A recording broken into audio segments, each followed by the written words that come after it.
ಒಮ್ಮೆ ಯೋಚಿಸಿ ನೋಡಿ, ನಾವು 10-15 ವರ್ಷಗಳ ಕಾಲ ಕಷ್ಟಪಟ್ಟು ಕೆಲಸ ಮಾಡ್ತೀವಿ. ನಿಜ. ಆ ಬಹುಕಾಲದ ಕನಸಾಗಿದ್ದ ಪ್ರಮೋಷನ್ ತಗೊಳ್ತೀವಿ, ಒಂದು ಸ್ವಂತ ಮನೆ ಕಟ್ತೀವಿ. ಅಂದ್ರೆ ಸಮಾಜದ ಕಣ್ಣಲ್ಲಿ ಎಲ್ಲವನ್ನೂ ಪರ್ಫೆಕ್ಟ್ ಆಗಿ ಮಾಡ್ತೀವಿ ಅಂತ ಇಟ್ಕೊಳ್ಳಿ. ಕರೆಕ್ಟ್. ಅದೇ ನಾವೆಲ್ಲರೂ ಮಾಡೋದು. ಆದ್ರೂ ಕೂಡ ಬೆಳಗ್ಗೆ ಎದ್ದಾಗ ನಾನೇನೋ ಮೋಸ ಮಾಡ್ತಾ ಇದ್ದೀನಿ, ಅಥವಾ ಇದೆಲ್ಲವೂ ಖಂಡಿತ ಸಾಕಾಗೋದಿಲ್ಲ ಅನ್ನೋ ಒಂಥರ ಖಾಲಿ ಬರುವಿನ ಭಾವನೆ ನಮ್ಮನ್ನ ಆವರಿಸಿದ್ರೆ ಹೇಗಿರುತ್ತೆ?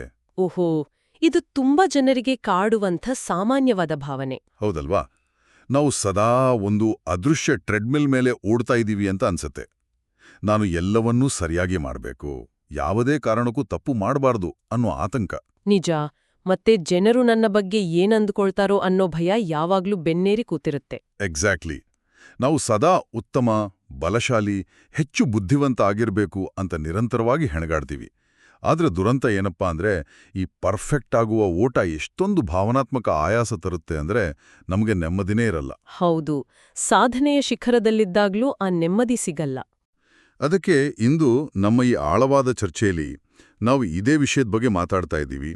ಬ್ರೆನೆ ಬ್ರೌನ್ ಅವರ ದಿ ಗಿಫ್ಟ್ಸ್ ಆಫ್ ಇಂಪರ್ಫೆಕ್ಷನ್ ಪುಸ್ತಕದ ಆಧಾರದ ಮೇಲೆ ನಾವು ಕೆಲವು ವಿಚಾರಗಳನ್ನು ಬಿಡಿಸಿ ನೋಡಲಿದ್ದೇವೆ. ಇದು ನಿಜಕ್ಕೂ ನಮ್ಮೆಲ್ಲರ ದೈನಂದಿನ ಬದುಕಿಗೆ ಅತ್ಯಂತ ಹತ್ತಿರವಾದ ವಿಷಯ ಅಲ್ವಾ? ಖಂಡಿತ.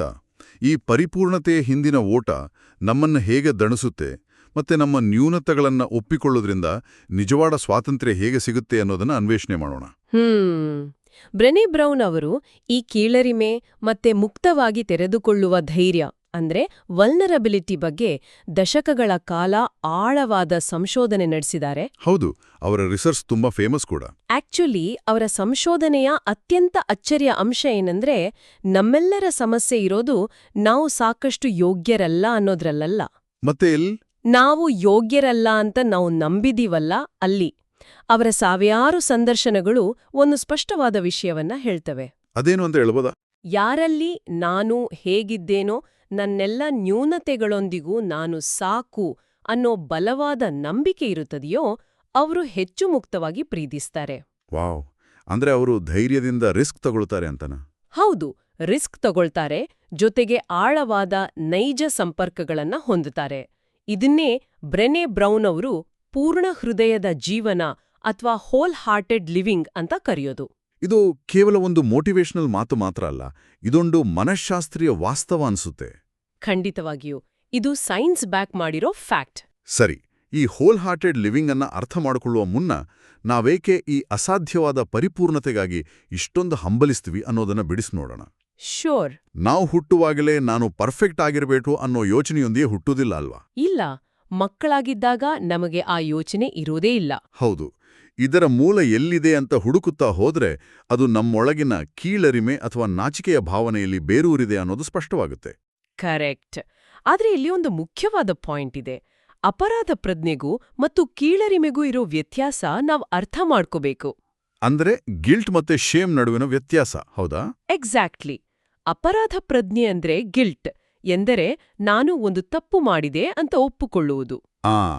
ಆದ್ರೆ ಕೀಳರಿಮೆ ಅಂದ್ರೆ ಶೇಮ್ ಎಂದ್ರೆ ನಾನೇ ಒಂದು ತಪ್ಪು ಅಂತ ಭಾವಿಸುವುದು. ಹೌದು.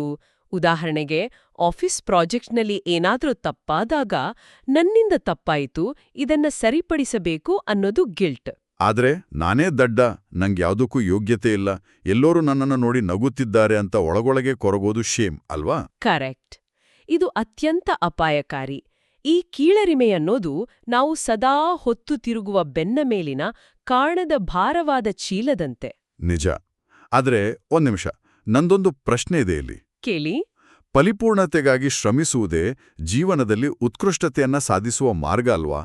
ನಾವು ತಪ್ಪುಗಳನ್ನ ಸರಿಪಡಿಸಿಕೊಳ್ಳುತ್ತಾ ಪರ್ಫೆಕ್ಟ್ ಆಗಲು ಪ್ರಯತ್ನಿಸುವುದು ಹೇಗೆ ತಪ್ಪಾಗುತ್ತೆ? ಇದು ಪ್ರತಿಯೊಬ್ಬರಿಗೂ ಕಾಡುವ ಒಂದು ಅತ್ಯಂತ ಸ್ವಾಭಾವಿಕವಾದ ಪ್ರಶ್ನೆ. ಹೌದಲ್ಲ? ಅದಿಲ್ದೆ ನಾವು ಬೆಳೆಯೋದು ಹೇಗೆ ಅಂತ ನನ್ ಡೌಟ್.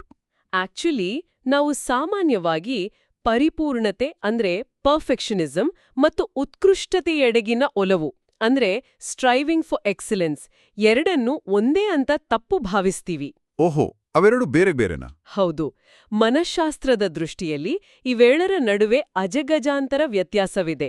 ಪರಿಪೂರ್ಣತೆ ಅನ್ನೋದು ಉತ್ಕೃಷ್ಟತೆಯ ಸಂಕೇತ ಅಲ್ಲವೇ ಅಲ್ಲ. ಹಾಗಾದ್ರೆ ಮತ್ತೇನದು? ವಾಸ್ತವದಲ್ಲಿ ಅದು ಕೇವಲ ಇತರರ ಟೀಕೆಯ ಭಯ. ಇದರ ಹಿಂದಿರುವ ಮೆಕ್ಯಾನಿಸಂ ಅರ್ಥ ಮಾಡ್ಕೊಳ್ಳಿ.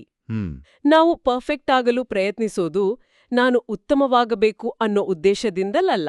ಓ ಮತ್ತೆ ನಾನು ಎಲ್ಲವನ್ನೂ ಅಚ್ಚುಕಟ್ಟಾಗಿ ಮಾಡಿದರೆ ಯಾರೂ ನನ್ನನ್ನು ಟೀಕಿಸುದಿಲ್ಲ, ಯಾರೂ ನನ್ನನ್ನು ಜಡ್ಜ್ ಮಾಡುದಿಲ್ಲ ಅನ್ನೋ ಭಯದಿಂದ ಮಾಡ್ತೀವಿ. ವಾವ್, ಅಂದ್ರೆ ಇದೊಂದು ರೀತಿಯ ರಕ್ಷಣಾತ್ಮಕ ಕವಚ ಅಂತೀರಾ? ಎಕ್ಸಾಕ್ಟ್ಲಿ. ಸ್ವಯಂ ಟೀಕೆಯಿಂದ ಅಥವಾ ನಮ್ಮನ್ನ ನಾವು ದಂಡಿಸ್ಕೊಳ್ಳೋದ್ರಿಂದ ಯಾರೂ ಶಾಶ್ವತವಾಗಿ ಬೆಳೆಯಲು ಸಾಧ್ಯನೇ ಇಲ್ಲ. ಅರೇ, ಇದು ತುಂಬಾ ಡೀಪ್ ಆಗಿದೆ. ಕೀಳರಿಮೆಯು ನಾನು ಸರಿಯಿಲ್ಲ ಅಂತ ಹೇಳಿದ್ರೆ, ಪರಿಪೂರ್ಣತೆಯು ನಾನು ಸರಿ ಇರುವಂತೆ ನಟಿಸ್ತೇನೆ ಅಂತ ಹೇಳುತ್ತೆ. ಓಹೋ, ನೀವು ಉತ್ಕೃಷ್ಟತೆಗಾಗಿ ಶ್ರಮಿಸುವಾಗ ತಪ್ಪುಗಳು ಕಲಿಕೆಯ ಮೆಟ್ಟಿಲುಗಳಾಗುತ್ತವೆ. ಆದರೆ ಪರಿಪೂರ್ಣತೆಯ ಬೆನ್ನು ಬಿದ್ದಾಗ ಪ್ರತಿ ತಪ್ಪು ದೊಡ್ಡ ವಿಫಲತೆ ತರ ಕಾಣುತ್ತೆ ಅಲ್ವಾ? ಹೌದು, ಪ್ರತಿ ತಪ್ಪು ನಿಮ್ಮ ಅಸ್ತಿತ್ವಕ್ಕೆ ಬಿಟ್ಟ ಸವಾಲಿನಂತೆ ಭಾಸವಾಗುತ್ತೆ. ಅಂದ್ರೆ ಪರಿಪೂರ್ಣತೆ ಅನ್ನೋದು ಸಾಧನೆಯಲ್ಲ, ಅದು ಇತರರ ಟೀಕೆಯಿಂದ ತಪ್ಪಿಸಿಕೊಳ್ಳಲು ನಾವೇ ಕಟ್ಟಿಕೊಂಡಿರುವ ಒಂದು ಕೋಟೆ ಇದ್ದಂತೆ. ಕರೆಕ್ಟ್. ನಾವು ನಮಗೆ ತೂತುಗಳಿಲ್ಲದ ಒಂದು ರಕ್ಷಾ ಕವಚ ತೊಡಿಸ್ತಾ ಇದ್ದೀವಿ. ಹಾಗಾದ್ರೆ ಈ ಕೀಳರಿಮೆ ಮತ್ತು ಪರಿಪೂರ್ಣತೆ ಕೇವಲ ಭಯದಿಂದ ಹುಟ್ಟಿದ್ದಾದ್ರೆ ಈ ಚಕ್ರದಿಂದ ಹೊರಬರೋದು ಹೇಗೆ? ಮೂಲ ಮಾಹಿತಿಯ ಪ್ರಕಾರ ಅದರ ತದ್ವಿರುದ್ಧ ಮಾರ್ಗ ಹಿಡಿಯೋ ಮೂಲಕ ನಾವಿದ್ರಿಂದ ಹೊರಬರಬಹುದು. ಅಂದ್ರೆ ನಮ್ಮ ಭಾವನೆಗಳನ್ನ ಮುಕ್ತವಾಗಿ ವ್ಯಕ್ತಪಡಿಸುವ ಧೈರ್ಯ ತೋರುವ ಮೂಲಕನಾ? ಹೌದು, ನಮ್ಮ ದುರ್ಬಲತೆಗಳನ್ನ ಮುಚ್ಚಿಡದೆ ಹೊರಹಾಕುವ ಮೂಲಕ. ವಲ್ನರಬಿಲಿಟಿ ಅಂದ್ರೆ ದುರ್ಬಲತೆ ಅಂತ ಕರಿತೀವಿ, ಆದ್ರೆ ಇದು ದೌರ್ಬಲ್ಯ ಅಲ್ಲ. ಹೌದಾ? ಮತ್ತೆ ಅದು ಶಕ್ತಿನಾ? ಖಂಡಿತ. ಫಲಿತಾಂಶದ ಯಾವುದೇ ಖಾತ್ರಿ ಇಲ್ಲದೆ ನಮ್ಮ ನೈಜ ಭಾವನೆಗಳನ್ನು ವ್ಯಕ್ತಪಡಿಸುವುದು ಮತ್ತು ಭಾವನಾತ್ಮಕ ಅಪಾಯಗಳನ್ನು ಎದುರಿಸುವುದೇ ನಿಜವಾದ ಶಕ್ತಿ. ಇದುವೇ ಪ್ರೀತಿ, ಸೃಜನಶೀಲತೆ ಮತ್ತೆ ಮಾನವೀಯ ಸಂಪರ್ಕದ ಜನ್ಮಸ್ಥಳ ಅಂತ ಬ್ರೆನೆ ಬ್ರೌನ್ ಹೇಳ್ತಾರೆ. ಇದಿಲ್ದ ಜೀವನ ಕೇವಲ ಸೇಫ್ ಆಗಿರ್ಬೋದಷ್ಟೇ, ಆದ್ರೆ ಖಾಲಿಯಾಗಿರುತ್ತೆ. ಮುಕ್ತವಾಗಿ ತೆರೆದುಕೊಳ್ಳುವುದು ಅಂದ್ರೆ ನನಗೆ ಹೇಗನ್ನಿಸುತ್ತೆ ಗೊತ್ತಾ? ಹೇಗೆ?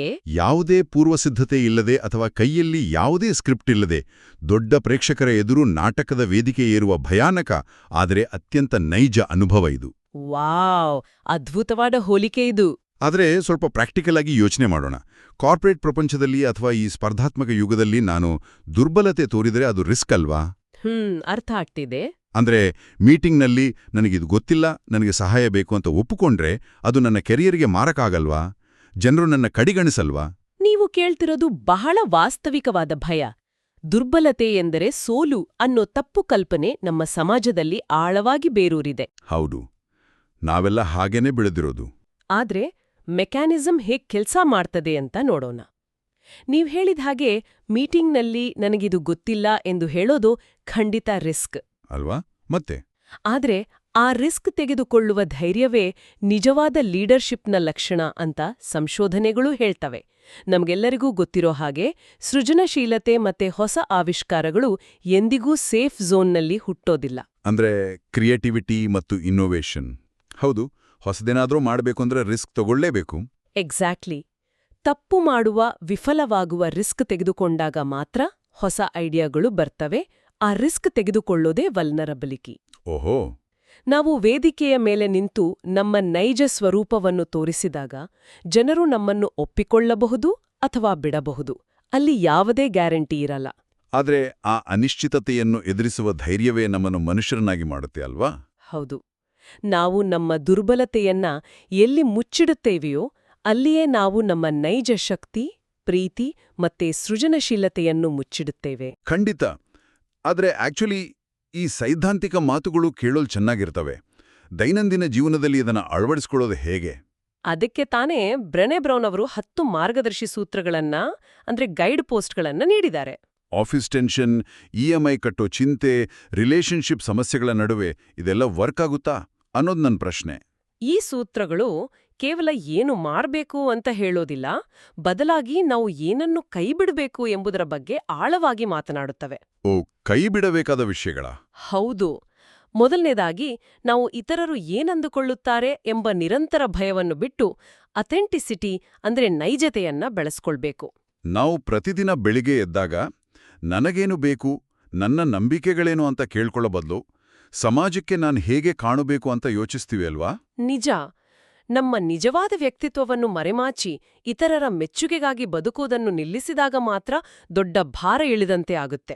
ಇದರ ಜೊತೆಗೆ ಎರಡನೇ ಬಹುಮುಖ್ಯವಾದ ಅಂಶ ಬರುತ್ತೆ. ನಮ್ಮ ಬಳಿ ಏನೂ ಇಲ್ಲ, ನಾನು ಸಾಕಾಗುವುದಿಲ್ಲ, ಅಥವಾ ನನ್ನ ಬಳಿ ಸಮಯವಿಲ್ಲ ಅನ್ನೋ ಅಭಾವದ ಯೋಚನೆ. ಹೌದು, ಅದನ್ನೇ ಸ್ಕ್ಯಾಸಿಟಿ ಮೈಂಡ್ಸೆಟ್ ಅಂತ ಕರೆಯೋದು. ಈ ಅಭಾವದ ಯೋಚನೆಯಿಂದ ಹೊರಬರಲು ಕೃತಜ್ಞತೆಯನ್ನು ರೂಢಿಸಿಕೊಳ್ಳಬೇಕು ಅಂತ ಈ ಅಧ್ಯಯನ ಹೇಳುತ್ತೆ. ಆದ್ರೆ ಇದು ಹೇಗೆ ಕೆಲಸ ಮಾಡುತ್ತೆ? ಅಂದ್ರೆ ಕೃತಜ್ಞತೆ ಬಗ್ಗೆನಾ? ಹೌದು, ಸುಮ್ನೆ ಥ್ಯಾಂಕ್ಸ್ ಅಂದ ತಕ್ಷಣ ನಮ್ಮ ಅಭಾವದ ಯೋಚನೆ ಹೇಗೆ ಮಾಯವಾಗುತ್ತೆ?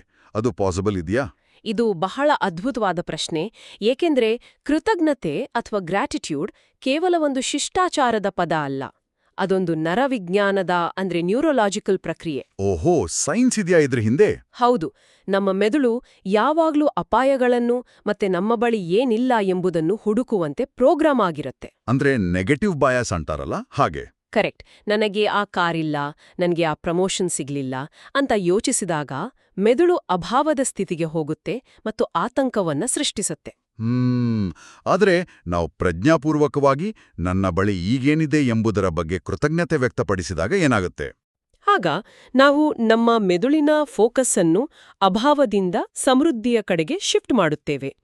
ಕೃತಜ್ಞತೆಯನ್ನ ಪ್ರಾಕ್ಟೀಸ್ ಮಾಡುವುದು ಎಂದರೆ ಕತ್ತಲ ಕೋಣೆಯಲ್ಲಿ ಟಾರ್ಚ್ ಲೈಟ್ ಅನ್ನು ನಾವು ಹೊಂದಿರದ ವಸ್ತುಗಳ ಮೇಲಿಂದ ನಾವು ಹೊಂದಿರುವ ವಸ್ತುಗಳ ಮೇಲೆ ಹಾಯಿಸಿದಂತೆ. ವಾವ್! ಅದು ವಾಸ್ತವವನ್ನ ಬದಲಾಯಿಸುವುದಿಲ್ಲ, ಆದ್ರೆ ವಾಸ್ತವವನ್ನ ನೋಡುವ ನಮ್ಮ ದೃಷ್ಟಿಕೋನವನ್ನು ಬದಲಾಯಿಸುತ್ತೆ ಅಲ್ವಾ? ಎಕ್ಸಾಕ್ಟ್ಲಿ. ಮತ್ತು ಇದು ನಮ್ಮನ್ನ ಆತಂಕದಿಂದ ಮುಕ್ತಗೊಳಿಸುತ್ತೆ. ವಾವ್! ಅಂದ್ರೆ ಕೃತಜ್ಞತೆ ಅನ್ನೋದು ಕೇವಲ ಒಂದು ಪಾಸಿಟಿವ್ ಥಿಂಕಿಂಗ್ ಅಲ್ಲ, ಅದೊಂದು ಮೆದುಳಿಗೆ ಕೊಡುವ ಟ್ರೈನಿಂಗ್. ಹೌದು, ನಿಖರವಾಗಿ ಹೇಳಿದ್ರಿ. ಹಾಗಾದ್ರೆ ಭಾವನೆಗಳ ನಿರ್ವಹಣೆಯ ವಿಚಾರಕ್ಕೆ ಬರೋಣ. ಜೀವನದಲ್ಲಿ ನೋವು, ಆಯಾಸ ಅಥವಾ ಅತಿಯಾದ ಒತ್ತಡ ಎದುರಾದಾಗ ನಾವೆಲ್ಲರೂ ಸಾಮಾನ್ಯವಾಗಿ ಒಂದು ಕೆಲಸ ಮಾಡ್ತೀವಿ. ನಂಬಿಂಗ್ ಅಲ್ವಾ? ಹೌದು, ನಂಬಿಂಗ್ ಅಥವಾ ಮರಗಟ್ಟುವಿಕೆ. ಹಿಂದಿನ ಕಾಲದಲ್ಲಿ ಜನರು ಕೇವಲ ಆಲ್ಕೋಹಾಲ್ ಅಥವಾ ಡ್ರಗ್ಸ್ ಮೂಲಕ ನಂಬಿಂಗ್ ಮಾಡುತ್ತಿದ್ದರು ಅಂತ ನಾವನ್ಕೊಳ್ತೀವಿ. ಆದರೆ ಇವತ್ತಿನ ದಿನಗಳಲ್ಲಿ ಇದರ ರೂಪ ಬದಲಾಗಿದೆ. ನಿಜ. ದಿನವಿಡೀ ಆಫೀಸ್ನಲ್ಲಿ ಸ್ಟ್ರೆಸ್ ಆದಾಗ ಮನೆಗ್ ಬಂದು ಸತತ 3 ಗಂಟೆಗಳ ಕಾಲ ಮೊಬೈಲ್ ಸ್ಕ್ರೀನ್ ನೋಡ್ತಾ ರೀಲ್ ಸ್ಕ್ರೋಲ್ ಮಾಡ್ತೀವಿ. ಹೌದು, ಅಥವಾ ಬೇಕಿಲ್ಲದಿದ್ರೂ ಅತಿಯಾಗಿ ಜಂಕ್ ಫುಡ್ ತಿನ್ನೋದು. ಮತ್ತೆ ಸುಮ್ನೆ ವೆಬ್ ಸೀರೀಸ್ಗಳನ್ನ ಬಿಂಜ್ ವಾಚ್ ಮಾಡೋದು. ಇವೆಲ್ಲವೂ ನಮ್ಮ ಭಾವನೆಗಳನ್ನ ಮರಗಟ್ಟಿಸುವ ತಂತ್ರಗಳೇ ಅಲ್ವಾ? ನಾವು ನಮ್ಮ ನೋವಿನಿಂದ ಓಡಿ ಹೋಗಲು ಪ್ರಯತ್ನಿಸ್ತಾ ಇದ್ದೀವಿ. ಹೌದು, ಖಂಡಿತ. ಆಧುನಿಕ ನಂಬಿಂಗ್ ತಂತ್ರಗಳು ಅತ್ಯಂತ ಸೂಕ್ಷ್ಮವಾಗಿವೆ. ನಾವು ನೋವನ್ನು ಎದುರಿಸಲು ಇಷ್ಟಪಡದೆ ನಮ್ಮ ಗಮನವನ್ನು ಬೇರೆಡೆ ಸೆಳೆಯಲು ಈ ಕೆಲಸಗಳನ್ನ ಮಾಡ್ತೀವಿ.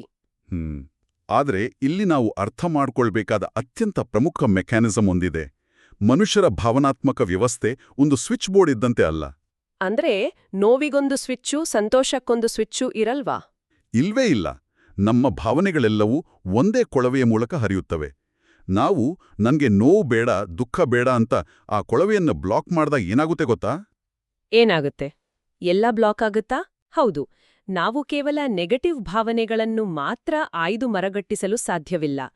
ನೋವನ್ನು ಅಡಗಿಸಿದಾಗ ನಾವು ಸಂತೋಷ, ಪ್ರೀತಿ, ಉತ್ಸಾಹ ಮತ್ತು ಸಹಾನುಭೂತಿಯನ್ನು ಕೂಡ ಮರಗಟ್ಟಿಸ್ತೇವೆ. ಅರ್ರೇ, ಕಡೆಗೆ ನಮ್ಮ ಬದುಕು ಸಂಪೂರ್ಣವಾಗಿ ಫ್ಲಾಟ್ ಆಗಿಬಿಡುತ್ತೆ ಅಲ್ವಾ? ಹೌದು, ನಮಗೆ ಅತಿಯಾದ ಖುಷಿಯೂ ಆಗುವುದಿಲ್ಲ, ಅತಿಯಾದ ದುಃಖವೂ ಆಗುವುದಿಲ್ಲ.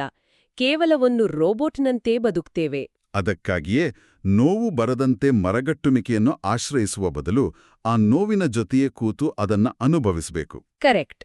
ಮತ್ತು ಅದರಿಂದ ಪಾಠ ಕಲಿಯುವ ಸ್ಥೈರ್ಯವನ್ನು ಅಂದ್ರೆ ರೆಸಿಲಿಯನ್ಸ್ ಅನ್ನು ಬೆಳೆಸಿಕೊಳ್ಳುವುದು ನಿಜವಾದ ಪರಿಹಾರ. ನೋವನ್ನು ಅಡಗಿಸುವ ಬರದಲ್ಲಿ ನಾವು ನಮ್ಮ ಸಂತೋಷವನ್ನೋ ಬ್ಲಾಕ್ ಮಾಡ್ತಾ ಇದ್ದೀವಿ ಅನ್ನೋದು ನಿಜಕ್ಕೂ ಕಣ್ಣು ತೆರೆಸುವಂತಹ ವಾಸ್ತವ. ಖಂಡಿತ.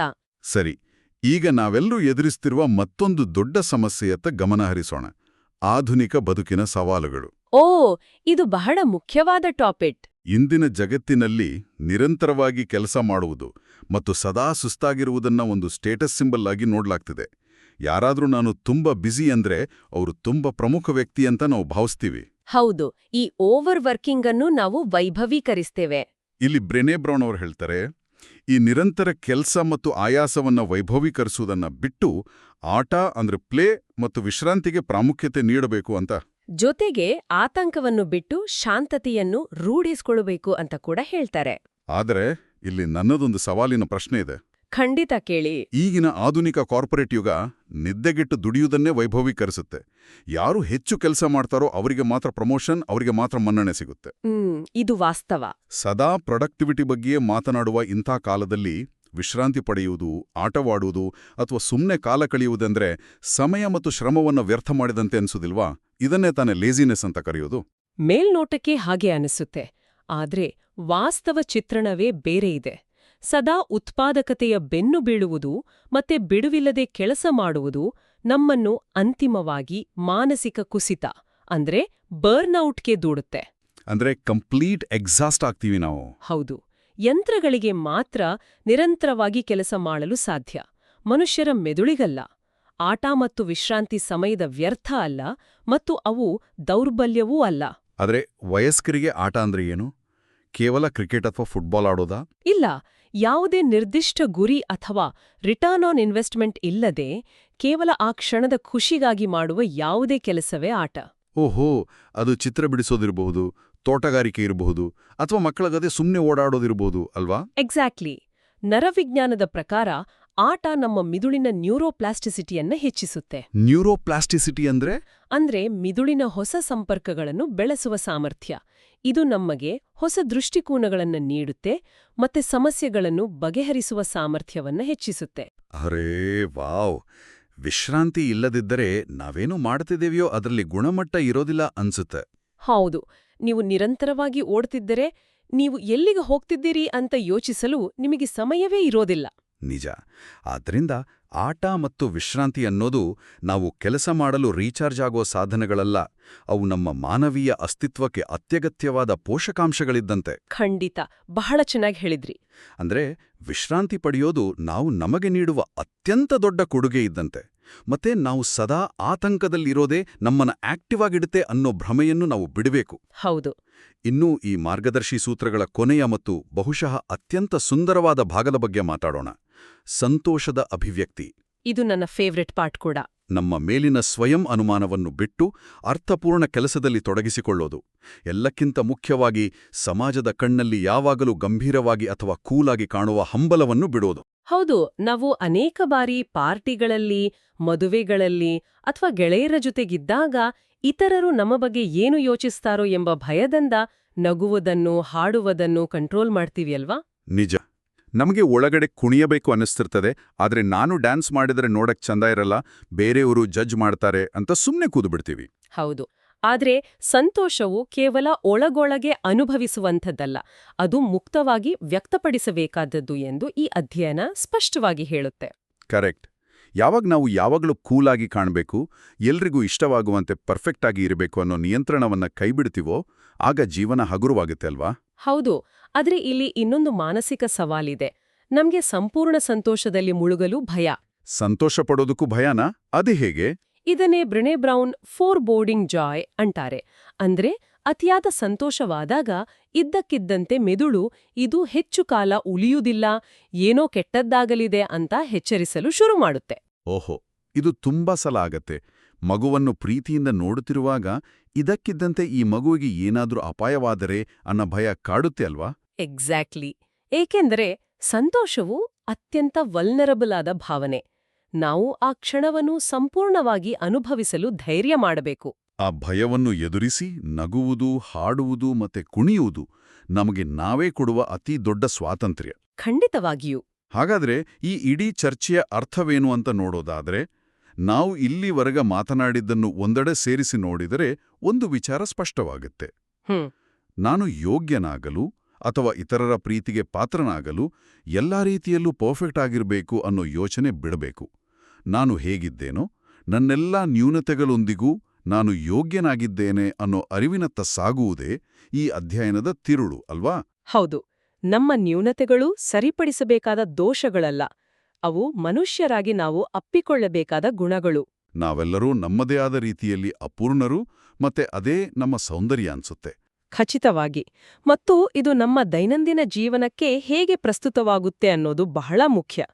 ನಾವು ನಮ್ಮ ನ್ಯೂನತೆಗಳನ್ನು ಒಪ್ಪಿಕೊಳ್ಳುತ್ತಿದ್ದೇವೆ ಎಂದ್ರೆ ನಮ್ಮ ಜೀವನದ ಗುರಿಗಳನ್ನು ಕಡಿಮೆ ಮಾಡಿಕೊಳ್ತಾ ಇದ್ದೀವಿ ಅಂತರ್ಥ ಅಲ್ಲ. ಹೌದು, ನಾವು ನಿರಂತರವಾಗಿ ಬೆಳೆಯಬಹುದು, ಹೊಸ ಕೌಶಲ್ಯಗಳನ್ನು ಕಲಿಯಬಹುದು. ಆದ್ರೆ ಆ ಬೆಳವಣಿಗೆ ಹಿಂದಿನ ಪ್ರೇರಣೆ ಬದಲಾಗಬೇಕು.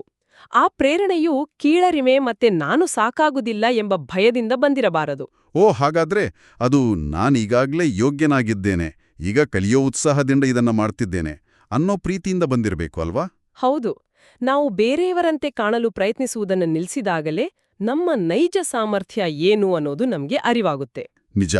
ನಾವೆಲ್ಲರೂ ನಮ್ಮ ಬೆನ್ನ ಮೇಲಿರುವ ಆ ಕೀಳರಿಮೆಯ ಮತ್ತು ಪರಿಪೂರ್ಣತೆಯ ಭಾರವಾದ ಚೀಲವನ್ನು ಕೆಳಗಿಳಿಸಿದ್ರೆ ಮಾತ್ರ ನಾವು ನಮ್ಮ ಸುತ್ತಲಿರುವ ಜಗತ್ತನ್ನು ಮುಕ್ತವಾಗಿ ಆಲಂಗಿಸಿಕೊಳ್ಳಬಹುದು. ಕರೆಕ್ಟ್.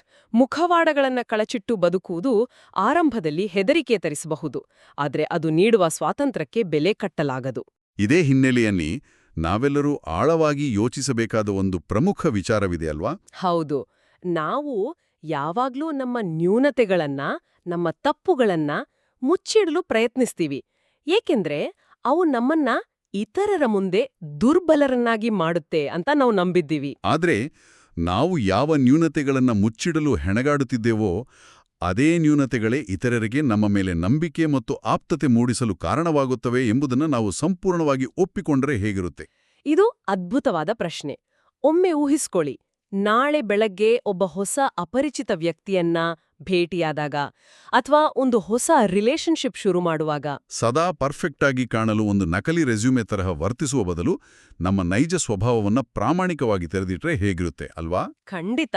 ಆ ಪ್ರಾಮಾಣಿಕತೆಯಿಂದ ಹುಟ್ಟುವ ಸಂಪರ್ಕ ಮನುಷ್ಯರ ನಡುವಿನ ಅಂತರವನ್ನ ಶಾಶ್ವತವಾಗಿ ಅಳಿಸಿ ಹಾಕುವಷ್ಟು ಪ್ರಬಲವಾಗಿರುತ್ತೆ. ನಿಜಕ್ಕೂ ಇದು ನಮ್ಮನ್ನು ನಾವು ನೋಡಿಕೊಳ್ಳುವ ರೀತಿಯನ್ನ ಮರುಚಿಂತನೆ ಮಾಡುವಂತೆ ಮಾಡುತ್ತೆ. ಹೌದು. ಅದು ಎಂಥ ಅದ್ಭುತವಾದ ಯೋಚನೆ! ಆ ಟ್ರೆಡ್ಮಿಲ್ನಿಂದ ಕೆಳಗಿಳಿದು ನಮ್ಮನ್ನು ಹಾಳಾದ ಯಂತ್ರಗಳಂತೆ ಸದಾ ಸರಿಪಡಿಸಿಕೊಳ್ಳುವ ನಿರಂತರ ಪ್ರಯತ್ನವನ್ನ ನಿಲ್ಲಿಸಿ ಮನುಷ್ಯರಂತೆ ನಮ್ಮ ನೈಜತೆಗಳನ್ನ ಪ್ರೀತಿಸಲು ಆರಂಭಿಸಿದ್ರೆ ನಾವೆಲ್ಲರೂ ಎಷ್ಟು ಹಗುರಾಗಬಹುದು. ಖಂಡಿತವಾಗಿಯೂ. ಈ ಅದ್ಭುತವಾದ ಮತ್ತು ಅಷ್ಟೇ ಆಳವಾದ ಅರಿವಿನೊಂದಿಗೆ ನಮ್ಮ ಈ ಚರ್ಚೆಯನ್ನು ಇಲ್ಲಿಗೆ ಮುಕ್ತಾಯಗೊಳಿಸುತ್ತಿದ್ದೇವೆ. ನಿಮ್ಮ ಸಮಯ ಮತ್ತು ಆಲೋಚನೆಗಳಿಗಾಗಿ ಧನ್ಯವಾದಗಳು.